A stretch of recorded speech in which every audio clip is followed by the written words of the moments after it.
I think it is clear to believe in the power of ideas. Fresh thinking to the Manhattan Institute.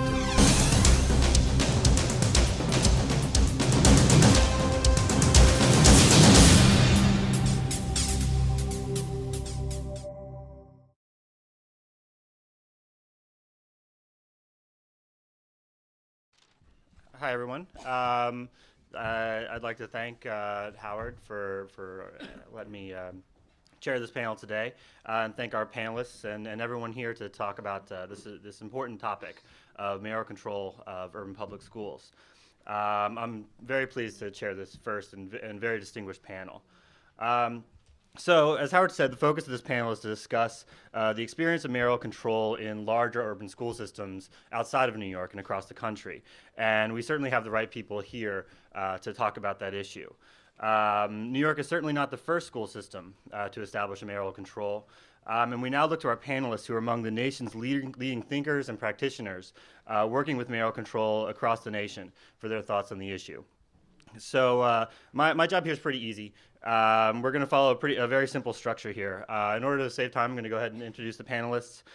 They'll have 10 minutes to provide the remarks, which is going to give us ample time for question and answer, because I believe everyone in this room has something to contribute to this talk.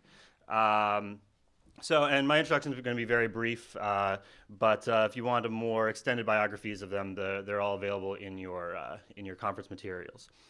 So first off will be Ken Wong, who's chair of the Education Department at Brown University, where he holds the Annenberg Chair in Education Policy. Much of Ken's work recently is focused on evaluating mayoral control as an education reform, and he's recently published a book on the topic entitled The Education Mayor. Thomas Pesant served as superintendent of the Boston Public Schools from 1995 through 2006. He's currently professor of practice at Harvard Graduate School of Education. Michelle Rhee is the chancellor of the District of Columbia Public School System. She's also the founder and former president of the New Teacher Project, and is a nationally recognized leader in teacher quality and hiring. And finally, Paul Vallis is the superintendent of the Recovery School District of New Orleans. He also served as superintendent of the Philadelphia and Chicago school systems. So with that, I'd like to go ahead and turn things over to Ken Wong. Okay, great. Do I stand up there? Yeah, okay. I have Oh, that's great. With 10 minutes. Hi, good morning. I'm very delighted to be here this morning and share with you some observations that I have based on my recent book called The Education Mayor, Improving America's Schools.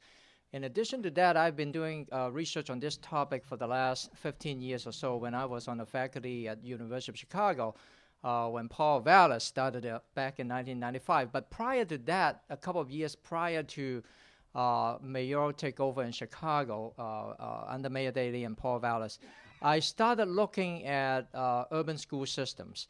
And so I was the very, very few researchers around the country at the time who was able to get a baseline information on the institution of urban public school system prior to mayoral takeover in Chicago.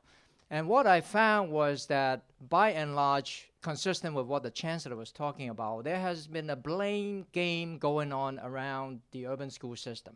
So for a long time, the school board would blame the teachers' union. Teachers' union would blame the state legislature, and for all kinds of reasons. And then everybody then would say that the mayor didn't do a good job. And then the mayor would say that, well, I don't have anything to do with it because I didn't have any appointive power and authority. And even though I would love to be held accountable for educational performance, but unless you give me the power, I won't be able to do much to make a difference.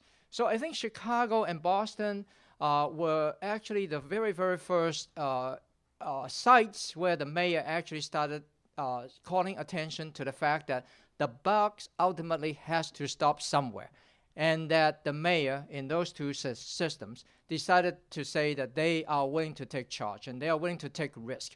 Now, as you recall, a lot of the urban school systems were under tremendous academic crisis as well as financial crisis. In Chicago, for example, prior to mayoral control, over the since 1979, I believe, the system was actually under the control of the state. It's kind of a quasi-state receivership. And they set up the school finance authority, where the governor actually appointed the members and had veto power over the school budget for 15 years.